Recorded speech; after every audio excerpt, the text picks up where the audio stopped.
आष्टा शहरामध्ये ड्रग्सचं एवढं प्रमाण वाढलेलं आहे की सगळी तरुण पिढी त्या विळख्यात जखडायला लागलेली आहे. सगळ्या गुन्हेगारांना आपल्यावर कोणीही अंकुश ठेवणारं नाही याचा आत्मविश्वास एवढा बळावलेला आहे. आष्टा शहरामध्ये अवैध धंद्याचं प्रमाण प्रचंड वाढलेलं आहे आणि या अवैध धंद्याच्या विरोधात पोलिसांनी कडक कारवाई करावी हा आग्रही विनंती आणि मागणी करण्यासाठी आष्ट्याचे नगराध्यक्ष, आष्ट्याचे सर्व नेते आणि नगरसेवक आज जिल्हा पोलीस अधीक्षकांना भेटायला आलेले. आष्टा शहरामध्ये ड्रग्सचं एवढं प्रमाण वाढलेलं आहे की सगळी तरुण पिढी त्या विळख्यात जखडायला लागलेली आहे आणि म्हणून हे प्रमाण बंद झालं पाहिजे. ड्रग्सची विक्री आष्टा शहरात बंद झाली पाहिजे.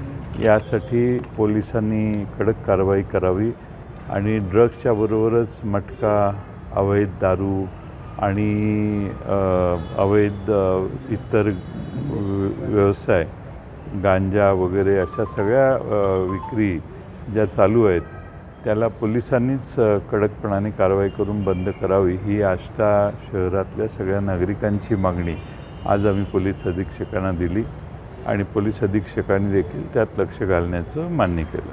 सगळ्यात महत्त्वाचं म्हणजे CCTVचा विषय होता. CCTVचे DPDCमधून त्यांना मिळत नाही म्हणून सांगतात त्यांनी.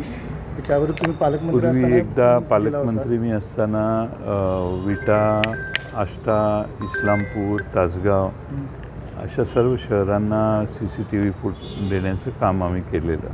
आता शहरं वाढलेली आहेत आणि आणखीन CCTVची मागणी आहे आणि CCTV पूर्ण शहरभर असेल तर प्रत्येक माणसाची हालचाल टिपता येते.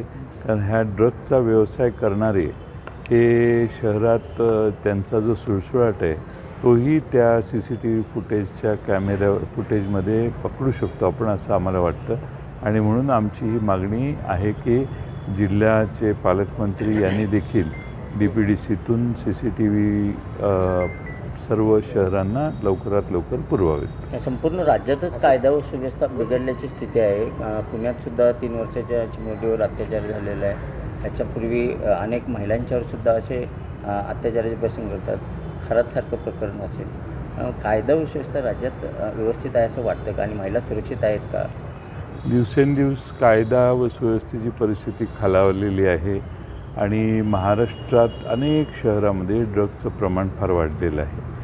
लहान बालकांच्यावर, मुलींच्यावर अत्याचार वाढलेले आहेत आणि त्यासाठी कडकपणाने सरकारने देखील याच्यात लक्ष घातलं पाहिजे.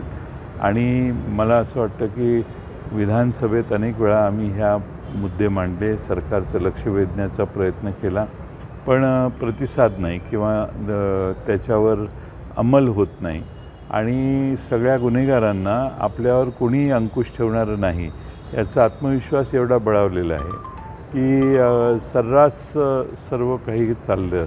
आता समृद्धी महामार्गावर नंबर प्लेट काढून गाड्या चालवून लोकांना मध्येच अडवून त्यांना लुटणे असे प्रकार फार मोठ्या प्रमाणात होतात आणि त्यामुळं पोलीस यंत्रणा गुन्हा झाल्यावर पोचते.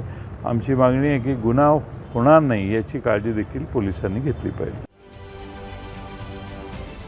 महाराष्ट्रातील सर्व बातम्यांचे विश्वासार्ह व्यासपीठ. सकाळच्या सर्व सोशल मीडिया प्लॅटफॉर्मला लाईक, फॉलो आणि सबस्क्राईब करा. तसंच सर्व नोटिफिकेशनसाठी बेल आयकॉन प्रेस करायला विसरू नका.